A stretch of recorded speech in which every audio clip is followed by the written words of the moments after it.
He thought it would be a joke, just a stupid trend from the internet. It was 2017. A rainy Tuesday in Fort Wayne, Indiana. Joshua Reynolds sat in his room, watching YouTube. A thumbnail caught his eye. I bought a mystery box on the dark web, he laughed. He didn't believe in that stuff, but something about it, maybe the boredom, maybe the mood. That night, he clicked on a Reddit post that a user was offering real dark web boxes. Joshua wired $250 in Bitcoin. The seller replied instantly, said it would arrive in 3 days, and it did, at a plain cardboard box with no label. When he opened it, he screamed, and then he vanished from the internet completely. What was in that box, and why has no one been able to explain it? 8 years later, it started like so many stories do, quietly. An evening like any other, nothing remarkable in the air. Just the dull hum of fluorescent lights in a rented Indiana house, and the sound of rain tapping gently against the windows. Joshua Reynolds sat in his desk chair, one leg tucked beneath him, headphones around his neck, eyes locked on his second monitor. He had paused a video mid-sentence. The title bar glared back at him in blood-red font. I bought a mystery box from the dark web. Big mistake. His mouth curled up slightly. He'd seen 100 of these before. Fake screams, ketchup blood, actors pretending to panic. But this one felt different. The YouTuber wasn't someone he recognized. There was no jump cut, no flashy thumbnail. Just a low voice, shaky camera work, and what looked like genuine fear. Joshua leaned back, letting out a breath. Outside, the wind picked up. The street lamp beyond his bedroom window flickered weakly, its light barely cutting through the misty rain. He wasn't new to the internet. At 27, Joshua had seen every corner of it. The memes, the conspiracies, the forums nobody talks about at work. He'd lurked on our /creepypasta and our /Nosly for years. But this wasn't a story. This was real footage. Something about it bypassed his skepticism and went straight to his spine. The video ended abruptly. No outro, no call to subscribe. Just static, then black. And yet his screen didn't stay dark. In the comment section, someone had pinned a message. Boxes still available. Message user truly lost 202 on our /Diep web mysteries. He should have scrolled away, but curiosity is louder in the quiet. He clicked. The link led to a user profile with only one post, now 6 months old, selling real dark web boxes. Random contents. BTC only. Will arrive anonymously. You open at your own risk. No refunds. I don't care if you cry. It was absurd, but compelling. Joshua didn't believe in the supernatural, but he believed in strange people. He'd seen what the internet could do in the wrong hands. And deep down, a part of him wanted to believe something this bizarre could still exist in a world so overly explained. He stared at the post for a long while. He checked the BTC wallet address. It hadn't changed in months. No updates, no comments, just the address and one sentence at the bottom. If you're reading this, it's already watching you. It felt like a game. And games were something he understood. He opened his old Coinbase wallet. He had some leftover Bitcoin from 2014, just under $280. It was supposed to be savings for something stupid. This fit. He transferred $250 to the wallet address and sat back in his chair. It felt anticlimactic. Nothing happened. No loading bar. No email. Just a transaction ID and a slowly draining adrenaline rush. Then, 10 minutes later, a message hit his Reddit inbox. Sent. 72 hours. That was it.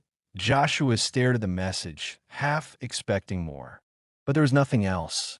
No confirmation. No shipping number. Just those 2 words. Sent point 72 hours. They didn't know what that meant. Was someone delivering it? Was it already on the way? Was this a troll? The rain continued outside. His room felt colder somehow. He turned off his monitor and went to bed. For the next 3 days, Joshua checked his porch every morning. Day 1, nothing. Day 2, nothing. Day 3, 5:52 a.m. There was a knock that he hadn't even been awake yet. It jolted him up. A single, deliberate knock. Not a pounding.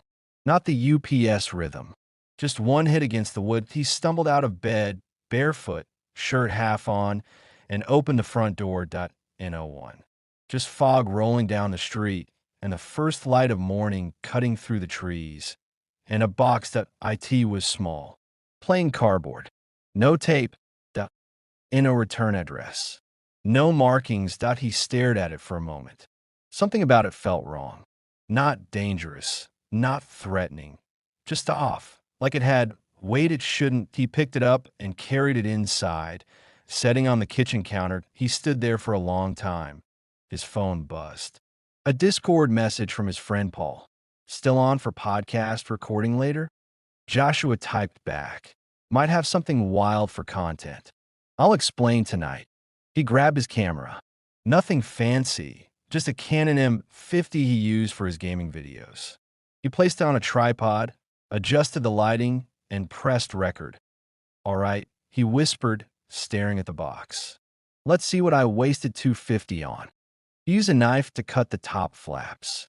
The cardboard gave easily, almost like it had been opened before. Inside, the first thing he saw was a clear plastic bag, vacuum sealed, filled with liquid, and something floating in it.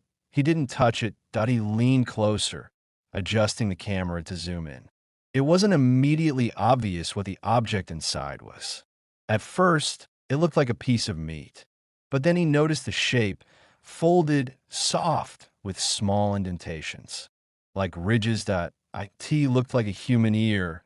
His mouth went dry. He backed up from the counter and shook his head. He reached into the box again. Next was a photo. Black and white. Glossy. It showed a basement. Cinder block walls. A metal chain hanging from a ceiling hook. In the corner of the image, something smeared across the floor. It looked like blood. He flipped the photo over. One word. Scrawled in marker. Joshua exhaled slowly. He wasn't filming anymore. He hadn't noticed when the camera stopped recording. But the screen was black. No red. No footage saved. He felt dizzy. He picked up the seal bag again. Held it up to the light. The liquid inside shifted, casting shadows along the ceiling. He didn't say anything for a long time. Then, softly, what the hell is this? He turned to put the bag back in the box, and that's when he saw it, tucked in the very bottom. Something black. Rectangular. VHS tape. Joshua hadn't owned a VHS player in years. He didn't want to touch it. Not because it was dusty or heavy, because something about that tape felt wrong in a way he couldn't explain. It was smooth, unmarked, without a label or a title. Just a cold plastic rectangle lying in the box like it had been waiting for him. Like it had always known it would end up here, in his kitchen, under the soft buzz of an old light bulb. Joshua picked it up with 2 fingers, like it might bite. The weight of it sent a pulse down his wrist. A VHS tape was obsolete, forgotten. Who still used them? Who could even play one? But Joshua's mind raced back, uncomfortably fast, to a storage box in his parents' attic. When he moved out of their house 5 years ago, he'd left behind most of his childhood junk. Among it, a broken-down Magnavox VCR with tangled cords and cracked buttons. His dad refused to throw it away because it still technically worked when you held down the tape slot with a spoon. Joshua didn't want to go back. But suddenly, he needed to. That afternoon, he drove 30 minutes to the edge of town. The rain had stopped, but the clouds hadn't moved. Everything felt dull, silent, like the world was holding its breath. His parents weren't home. They were out at a farmer's market. That meant no awkward small talk, no questions about his job or love life. Just him, the attic, and a dust-covered box labeled Josh College. It was in the far corner, beneath an old Halloween costume and a stack of forgotten textbooks. The VCR was still there, still broken, still technically usable, He carried it downstairs like it was made of glass. Back at his apartment, he set it up in the living room. Had a jury rig, an HDMI converter he bought on impulse 2 years ago. After 10 minutes of tangled cables and prayers, he powered it on. The machine word. The tape slid in with a mechanical thunk, and then the screen went black, not blank. Black, rich, deep, almost velvety in its darkness. It stayed that way for nearly 30 seconds. Then the faint sound of breathing, not his, not the tape's, just breathing, ragged, close like someone was standing just off camera, and then a voice, barely a whisper, like the speaker had forgotten how to speak. She doesn't want to leave. The screen shifted. A hallway appeared, grainy, pale.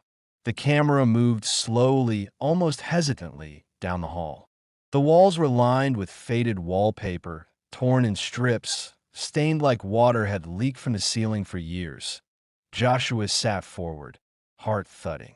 His own breath quickened, that a light flickered in the corner of the frame. The camera approached a door.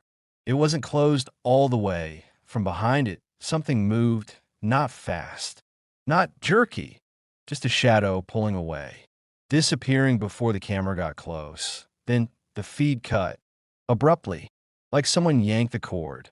The screen went black again. Joshua stared at the TV.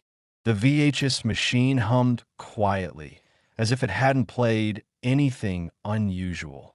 He pressed stop, then rewind. But it didn't rewind. It ejected the tape, almost like it refused to play it again. His hand was shaking now. He checked the box again, dug through the packing material. Beneath the layer of shredded paper and plastic wrap was a second envelope. He hadn't seen it before. Inside, a folded sheet of graph paper. On it, a drawing, crude, childlike, that IT showed a house. Windows, a door. But the door was open, and in the doorway stood a black figure. Not drawn in detail, just filled in completely, head to toe. Above it, scribbled in red ink, "You left the door open." He dropped the paper, looked up. His front door was slightly ajar. Joshua froze. He hadn't opened it. He would have known if he had. He lived alone, always kept it locked, always checked it before filming. But it was open, just a sliver. The hallway beyond was empty. Silent, he stood, walked to the door slowly, heart in his throat, reached out and slammed it shut, locked it, deadbolt, chain. Then he turned every light on in the apartment. He checked every room, every closet, even under the bed. Nothing. No one not, but something had changed. The air felt heavier. The silence had texture. The hum of electronics sounded louder than usual, as if compensating for something missing. That night, he didn't sleep. Every time he closed his eyes, he saw the hallway from the tape, the door at the end, the thing standing behind it. The whisper, "She doesn't want to leave." Joshua didn't know who she was, but something told him she hadn't left, and maybe she wasn't the one in danger. Joshua woke up to the sound of static. At first, it didn't register. His brain was foggy, the weight of an almost sleep pressing down on him like a wet blanket. He hadn't meant to fall asleep, especially not on the couch, especially not with the TV still plugged into the VHS player. But there it was, a low, whispering static, not quite loud, but not gentle either. Constant, crawling. The screen was white noise now, a writhing ocean of black and gray. And in the middle of it, like a smudge, something moved. He blinked. IT was subtle, faint, but unmistakable. A figure was standing inside the static, not behind it, not overlaid, inside it, like it was being held in place by the chaos. He scrambled up and pulled the plug. The TV snapped off. The room went dark. Just his own breathing now. Just silence. He stood still for a long time, holding the cord in his hand like a weapon. And then he laughed.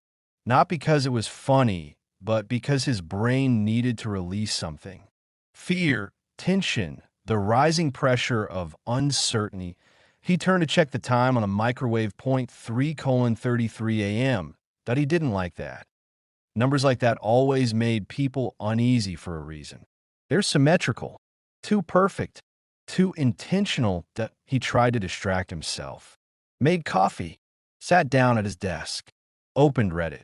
The post was gone. Truly lost 202. The user who sent the box had vanished. Profile deleted. All history erased. No cached versions. No reports. No mentions that IT was like the account had never existed. Joshua wasn't surprised. The dark web wasn't a place of permanence. It wasn't even a place, really. It was a shifting hole in the ground, deeper than most people dared to look, and he just stared into it hard out. He logged out, opened his emails. Junk mail, brand notifications, 2 bills. Nothing unusual. Then, in his spam folder, something new. Subject, you're not supposed to watch it alone. No sender. No reply address. Just those 6 words. The body of the message was blank, except for a timestamp .04:12 a.m. It was 3:48 now. He stared at the screen. His first thought was that it was a prank.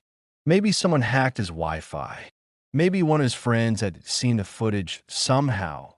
If the VHS had recorded to the HDMI feed, maybe a stream had gone out. Unlikely, but possible. But no, this wasn't Paul, or Mike, or anyone he knew. This was something else. He waited, not because he wanted to, but because he could not. Each minute crawled like it knew he was watching it. When the clock hit 4:12, nothing happened, and oh knock. No sound, no movement.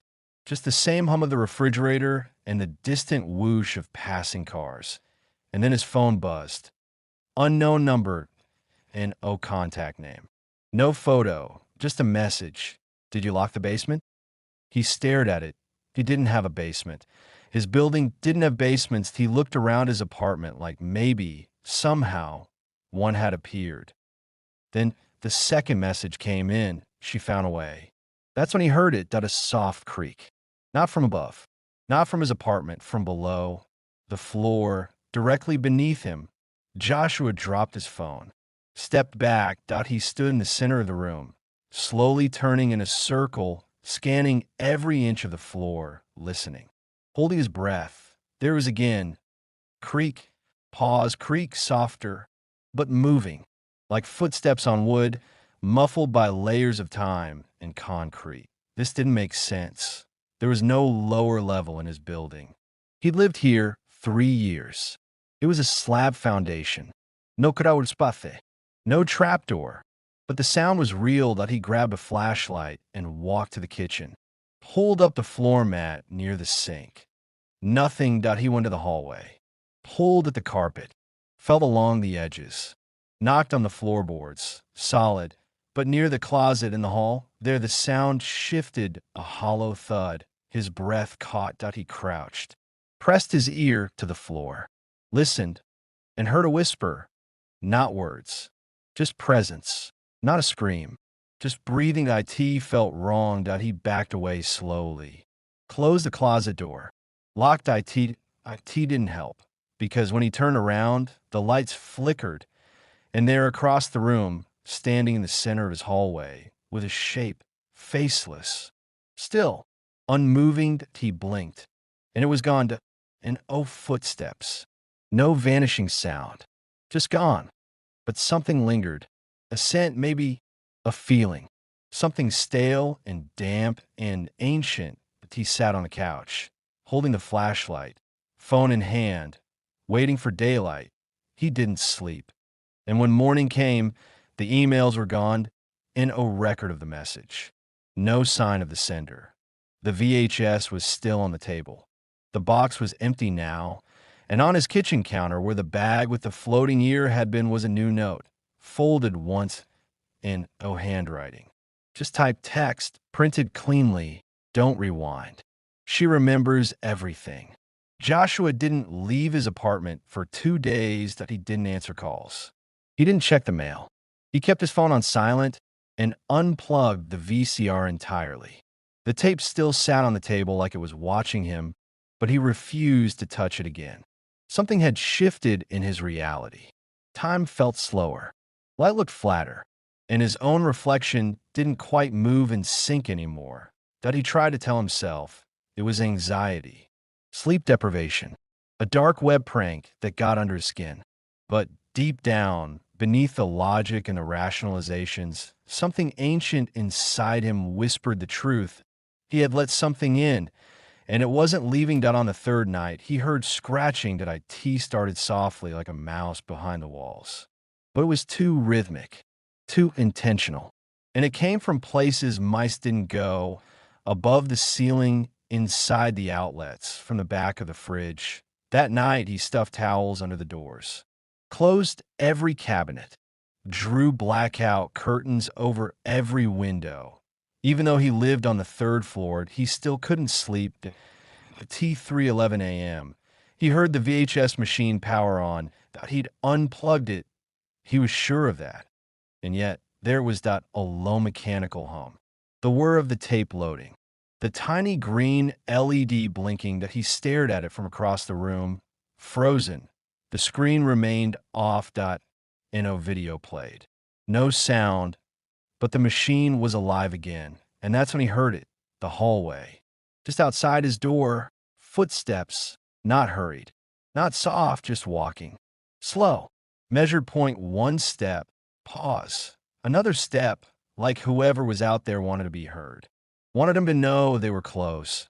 He reached for his phone, no signal. The bars blinked. SOS only. Then came a knock point 3 times, perfectly spaced, not pounding, not frantic, just deliberate. Joshua didn't move. His door had no peephole. He didn't want to check the camera feed. He had the awful feeling that whatever was on the other side wouldn't show up anyway. The knock came again, 3 times. He waited. Minutes passed. Then silence, until his phone lit up. A text. No number, just a single message. She remembers the door you didn't close. He stood up too fast. His vision swam. That phrase again. It kept returning. He remembered the drawing in the box, the figure in the doorway, the scribbled red letters. You left the door open.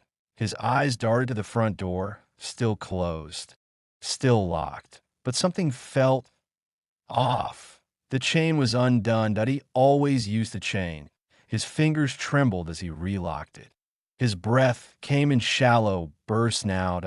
That's when he remembered something strange.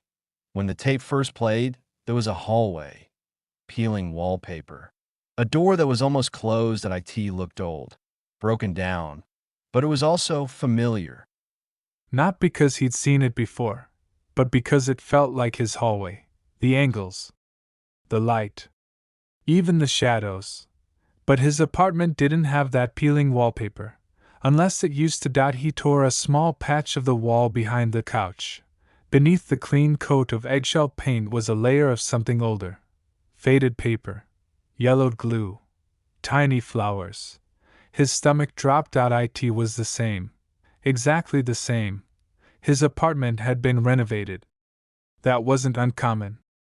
Landlords painted over things all the time. But why hadn't he known? He pulled more. Stripped a larger section of paint.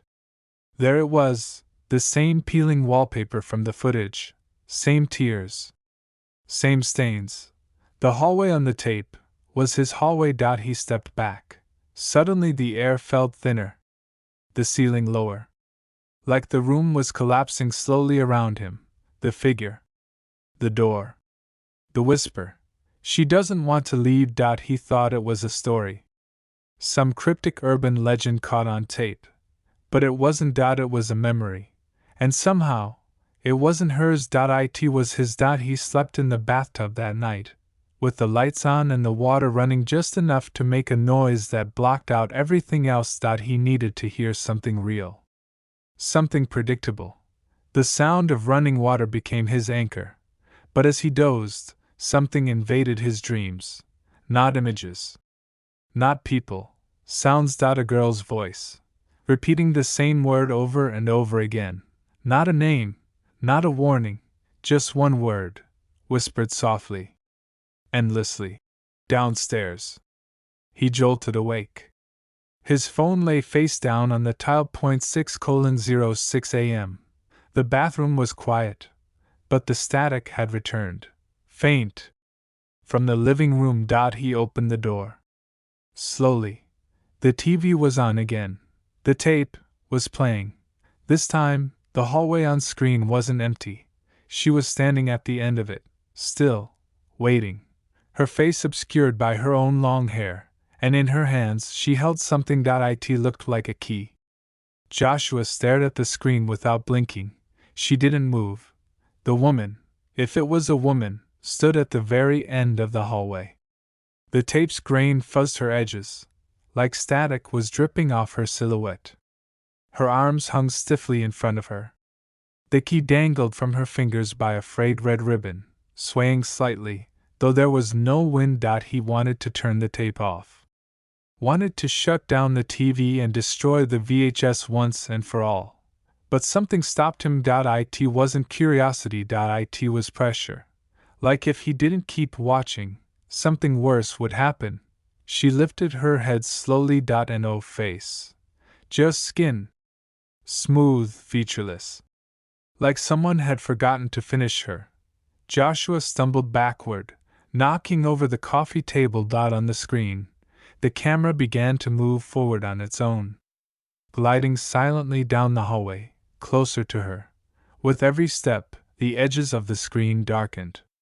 The corners shrank in, as if the camera lens were collapsing inward, suffocating, and still, she didn't move, until the camera was only feet away.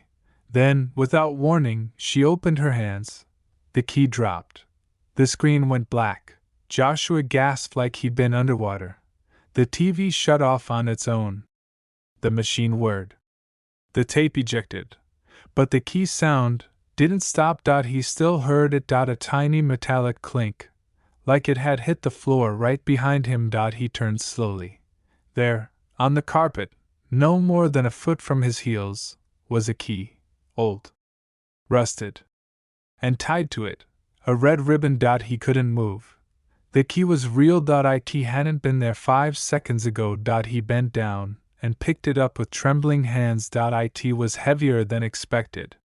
Cold, even in his warm apartment. The red ribbon looked old, worn thin at the edges, like it had been tied years ago and never touched since. This wasn't a prank. This wasn't a hallucination. This was invasion. He thought about calling someone. The police. A friend. His brother. But what could he say? That a VHS tape had summoned a faceless woman into his apartment, and she dropped a key into his carpet. No one would believe that. He barely believed it. Still, he needed answers. He examined the key more closely.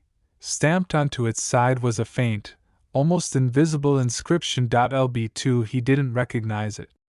Not his apartment number. Not his mailbox. Not a storage locker. Then it hit him. His building. The old elevator. It hadn't worked in years. Condemned. Covered with plywood and caution tape. Management said the shaft was unstable and had been sealed for safety. He always assumed it led to a mechanical room or was just an outdated leftover from when the building had more floors. But now, LB. Lower basement. Joshua didn't want to go. Every part of his mind screamed no. But his hands were already grabbing a flashlight. Already pocketing the key. Already moving toward the hallway. As if something inside him had taken control. When he reached the old elevator door, he paused. The plywood covering was gone. Not broken. Not discarded. Just gone. Only the original steel doors remained. Thick. Cold. And etched into them, freshly carved as if by a knife. She is waiting. He tried the key. It slid in easily. Clicked. The doors opened with a screeching groan, metal grinding against itself like a cry. Behind them, pure darkness. And no lights. No sounds. Just a shaft that dropped into silence. And yet, a faint breath of cold air drifted up. Joshua shone his flashlight downward. A single ladder, built into the wall, rusted but intact, descended into black. There was no bottom in sight. He looked over his shoulder, hoping, begging, for something to stop him. A sound. A voice. A tremor of fear sharp enough to freeze him in place. But all he got was silence. And so he climbed. The metal was damp. The air turned colder with each rung. 10 feet down. 20. Maybe more. The flashlight flickered once.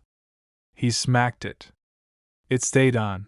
Finally, his foot touched concrete. He stepped off the ladder into a narrow hallway lined with pipes.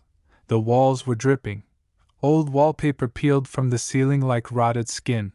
And at the very end of the hallway, a door. Wooden. Cracked. Faint light bleeding out from underneath. He walked toward it slowly, the flashlight trembling in his grip. He wasn't alone down here. He felt her. Not in the way you feel another person in a room, but in his spine, in the marrow of his bones. She was close. When he reached the door, he saw something carved into it, not written, scratched, over and over again. Deep gouges. Don't let her remember. His hand reached for the knob. His mind screamed against it. But it was too late. The door creaked open, and what he saw inside was a room that should not have existed. It was his childhood bedroom. Exactly. Same dresser. Same bedspread. Same posters on the wall. Even the burn mark on the carpet from when he knocked over a candle at 13. But he'd grown up in Ohio. This building was in New York. None of this made sense. Then he saw her, sitting on the edge of the bed, back turned. Faceless. Still. Waiting, and in her lap, another tape. Joshua stepped into the room, and for a moment, he forgot how to breathe. The air was too still. Not just quiet, but suffocating. It felt thick, like it had been trapped for years, like he was breathing something old. Something that didn't want to be disturbed. The woman didn't move. She sat with her back to him, completely motionless, her long black hair spilling down her shoulders like oil. Her head was slightly tilted, just enough to suggest she'd been listening to him the entire time he climbed down. The tape rested in her lap. An unmarked VHS, black and dusty, like it had been waiting there for decades. The room around them hummed with memory. Joshua couldn't stop looking at the tiny details. His 4th grade spelling bee trophy on the shelf. The glow-in-the-dark stars on the ceiling, still faintly flickering. The crayon drawing of his family taped to the wall, but with one extra figure. That wasn't there before. 5 people. Not 4. A tall figure, all black scribble. Standing in the hallway, just behind the rest. Watching, Joshua took a step back. The woman's head twitched. Not a full turn. Just a jolt, like something reacting on instinct. His flashlight flickered again. He froze. Then, slowly, her hand lifted. Fingers wrapped around the tape. She didn't look at him. She didn't rise. But she extended the VHS toward him, offering it. Joshua didn't want to touch it. Everything inside screamed not to. But his hands moved anyway. The moment his fingers made contact with the tape, the room changed. Not slowly.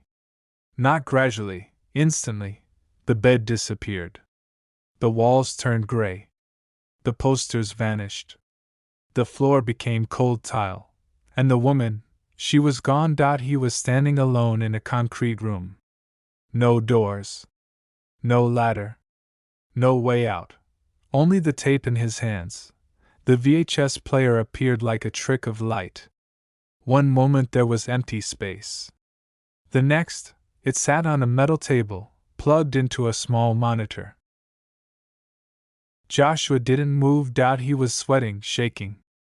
His teeth chattered, even though the room wasn't cold anymore. The only sound was his heartbeat. Fast. Uneven. And then the monitor powered on. By itself. Static. Then, footage.no sound. Just an image. A boy. Sitting in a room. His room. Joshua leaned in. It was him. Maybe 9 years old. Crying. Looking directly at the camera. Pleading with his eyes. Then, another figure. Not the woman. Something else. Tall. Shadowed. Its face blurred, even on the VHS. As if the tape was afraid to capture it, the boy screamed. But there was no sound. The figure moved closer. Joshua stared, frozen. The boy in the video looked right at him. Right into the lens. Right into now. And mouthed something. 3 words. His lips barely moved, but Joshua could read them. You left her. The screen cut to black. The monitor powered off.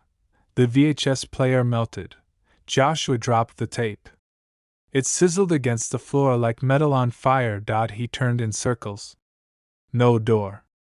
No ladder. No seams in the wall. He was trapped. Then he felt it. A breath. Behind him. Hot. Shaky. Like something was leaning close enough to kiss the back of his neck. He didn't turn around. He couldn't. A whisper leaked into his ear. Slow. Ragged, not a voice. Just a presence made into sound. Do you remember yet? Joshua closed his eyes, and it came flooding back. The locked basement door in his childhood home. The one he was told never to open. The night the door had been left ajar. The footsteps, the scream from behind it, and the little girl no one talked about again. She wasn't a neighbor. She wasn't a classmate. She was his sister. One who never existed in family photos. One who disappeared before he turned 10. And the day she vanished. He had opened the door. He had let her out. Or maybe, let something in. He didn't know how long he stood there. Seconds. Minutes. Maybe hours. Eventually, the wall in front of him cracked. A seam appeared. Light bled through. Then a door.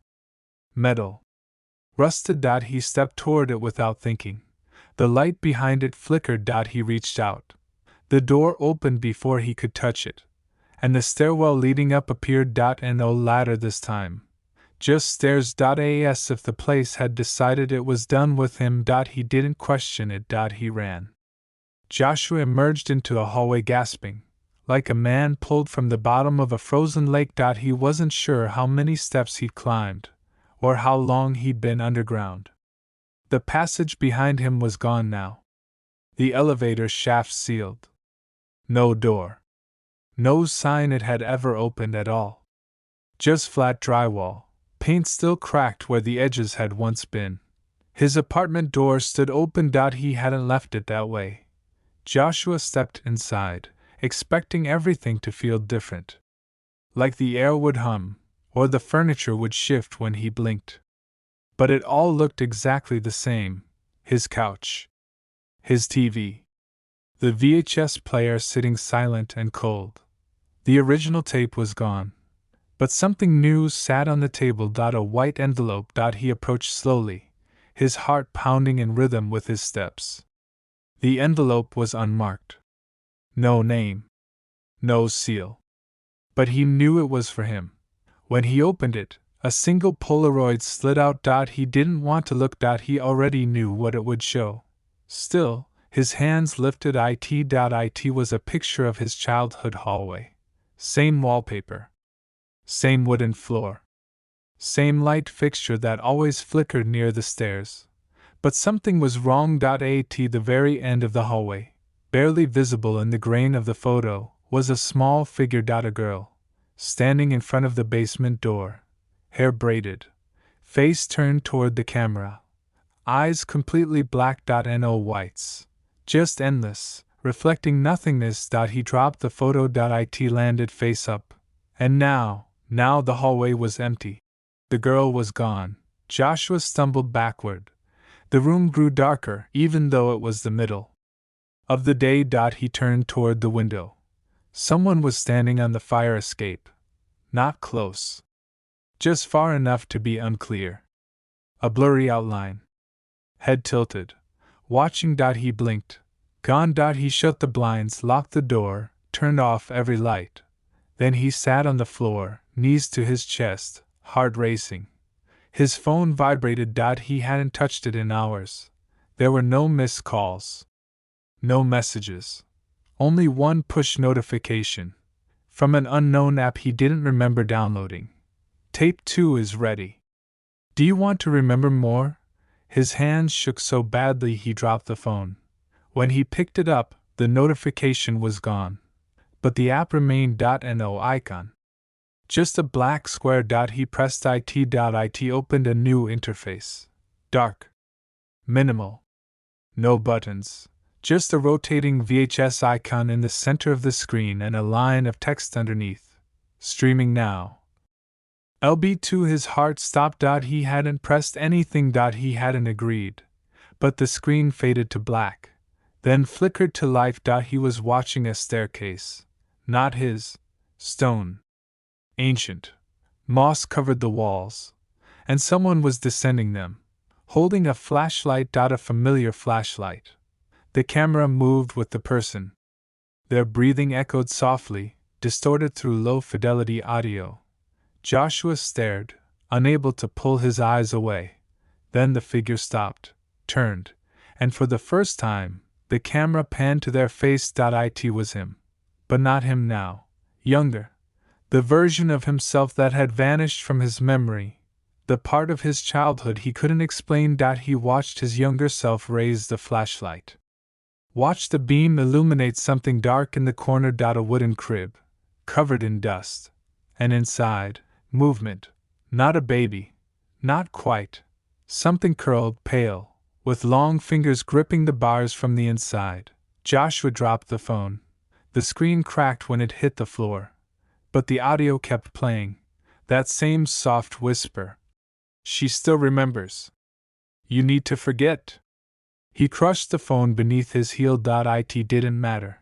Because the static had returned. Not on the TV. Not from the phone. From inside the walls. A low hum. Like a distant recording spinning endlessly in the dark. And the worst part? It wasn't coming from the living room anymore. It was coming from behind his bathroom mirror. He approached it slowly. There was no reason to. And no logic left. Just the gravity pulling him forward. The hum grew louder. Then the mirror flickered, like a screen glitching, and suddenly, it wasn't his reflection anymore. It was a hallway. Long old, lined with doors. Each door had a nameplate. Each name was blurred, except the one at the very end. Joshua Wills, Subject 03. Joshua pressed his hand to the mirror. It wasn't cold anymore. It was warm. Breathing. The glass throbbed beneath his fingers like skin stretched too tight over something alive. He leaned in, unsure if he was looking into another room, or another version of himself. Then the surface rippled, and he was pulled in. There was no sound. And no fall. Just a blink, and he was standing in that hallway, the one from the mirror. Each door hummed quietly. Not with electricity, but memory.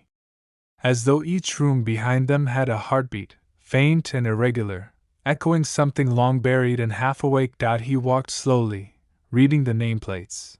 None made sense. Subject 09, Cassandra Subject 04, Eli Subject 15. More all blurred around the edges, like they were smeared on wet ink. Names he never heard, but that felt familiar, like a dream he had as a child but could never fully remember. And then, his door. Joshua Wills, Subject 03, the only one perfectly legible. The handle was blackened. Slightly melted. As though it had been gripped too tightly, too often, by something with fingers too hot to belong to a human. He didn't want to open it. But he did. Inside, the room was small. Square. White padded walls. No windows. A single chair in the center, and on it, another version of himself. Younger. Maybe 20. Thin. Pale. Staring at the floor. Eyes wide. Mouth sewn shut, not with thread, but with film. VHS tape, spooled tightly in overlapping layers across his lips. Like someone, or something, had forced him to never speak again, Joshua stepped forward. His shadow stretched across the floor like it didn't belong to him. The seated version of him didn't move, but the film on his mouth writhed slightly. Like it was alive.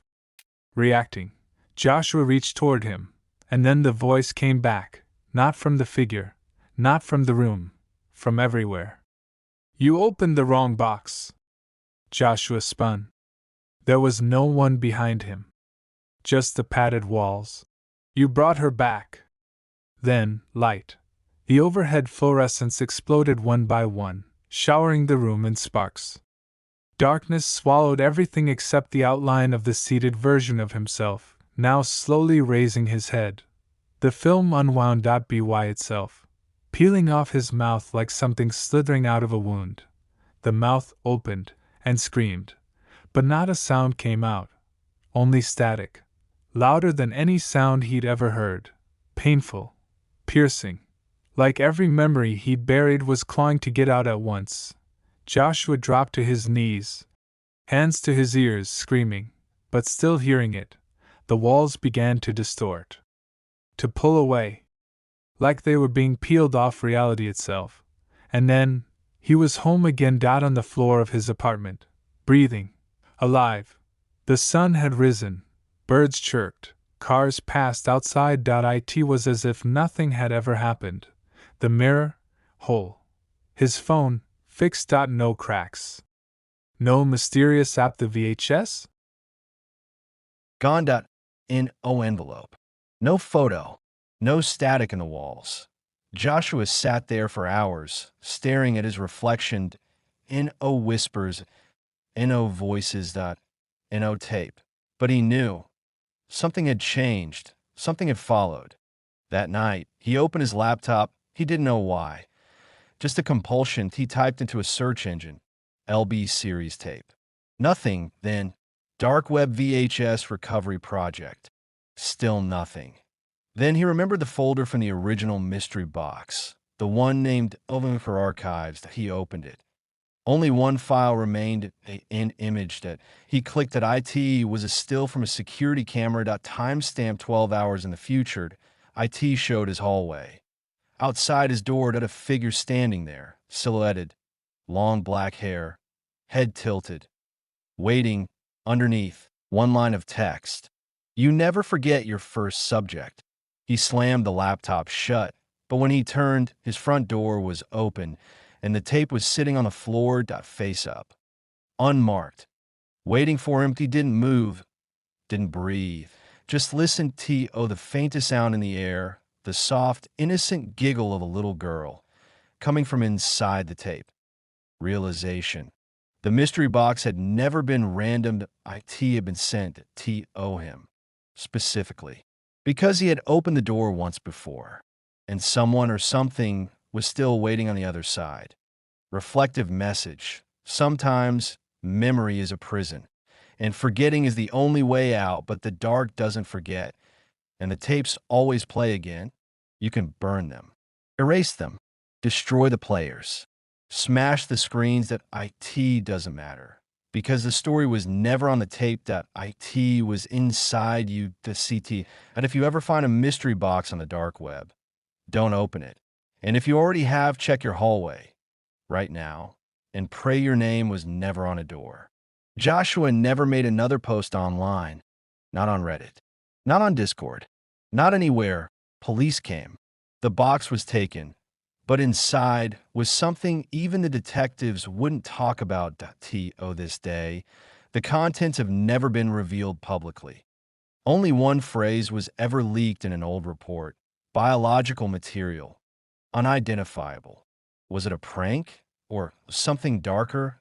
Maybe Joshua got too close to something he was never meant to touch. The dark web doesn't forgive curiosity. IT rewards it with silence. That if you ever